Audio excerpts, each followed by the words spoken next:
If you are considering castor oil for constipation, let's explore its effect in depth, focusing on what modern research and medical guidelines truly reveal. Castor oil is a pale yellow vegetable oil extracted from the seed of the Rhinus communis plant.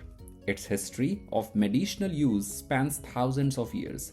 Ancient Egyptians prized it for its potent purgative effect. What sets castor oil apart is its exceptionally high content of ricinoleic acid, about 90%, a fatty acid with distinctive property. Until recently, castor oil laxative action was thought to be just a harsh irritant effect. However, advanced research in molecular biology have changed this story. Ricinoleic acid is the real star. After ingestion, castor oil is broken down in the small intestine, releasing ricinoleic acid.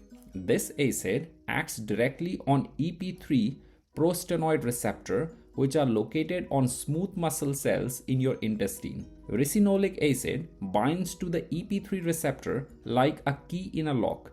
This triggers a cascade that causes the muscle of the gut to contract, moving stool forward more forcefully and efficiently. This is a targeted and specific mechanism, very different from simple irritation.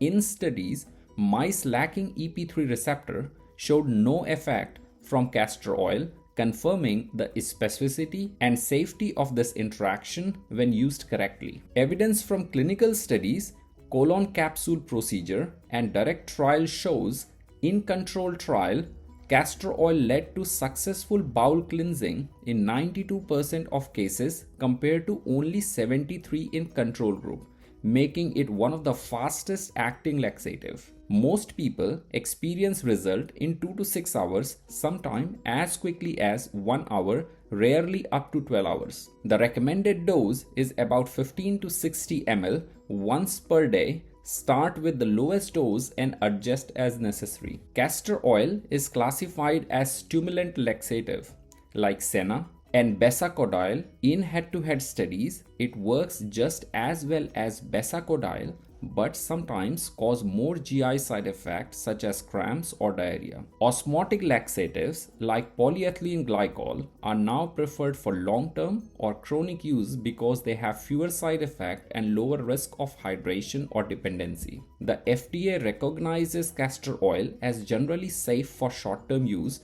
but there are important caveats. Side effects include nausea, abdominal cramping, diarrhea, dizziness, rarely hydration or electrolyte imbalance. These side effects tends to be mild and resolve once the substance is excreted. Who should not use castor oil? Pregnant women. Can stimulate uterine contraction and risk premature labor. Infant or young children under the age of 2 years, sensitive to dehydration and side effect.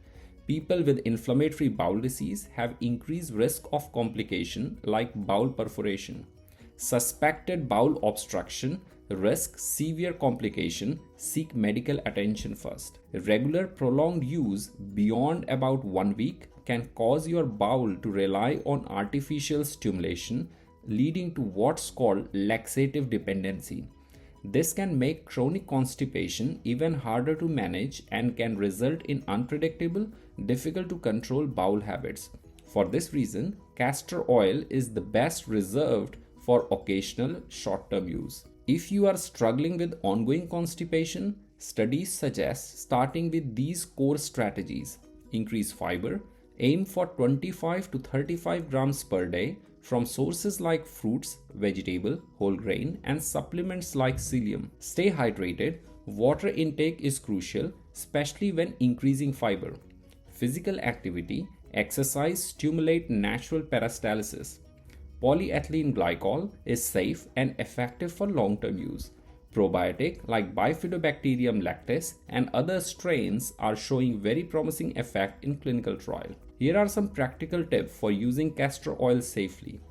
If you do decide to try castor oil, follow these guidelines drawn from research and clinical experience. Choose pharmaceutical grade castor oil, not industrial or cosmetic type. Take on an empty stomach for best result. Mix with juice to improve taste and reduce nausea. Start at the lowest recommended dose and never exceed maximum guidelines. Take in the morning to avoid being awakened for a bowel movement late at night. Monitor yourself. If you do not have a bowel movement within 12 hours or if you experience severe symptom, consult a healthcare provider. Don't use repeatedly. One dose is often enough. Do not use daily unless specifically directed by doctor. Castor oil is scientifically validated occasional remedy for constipation. It works quickly through a targeted, elegant biological mechanism but comes with clear guideline and is not for regular or preventive use. For chronic issues, lifestyle changes, modern laxative, and medical supervision remains the gold standard. If you try castor oil, respect its strength, use it wisely, and always pay attention to your body's response. Have you used castor oil for constipation? What are your experiences? Let us know in the comment and subscribe for more evidence-based tips. Thanks for watching. If you find this content helpful, give a thumbs up and subscribe for more exciting science content.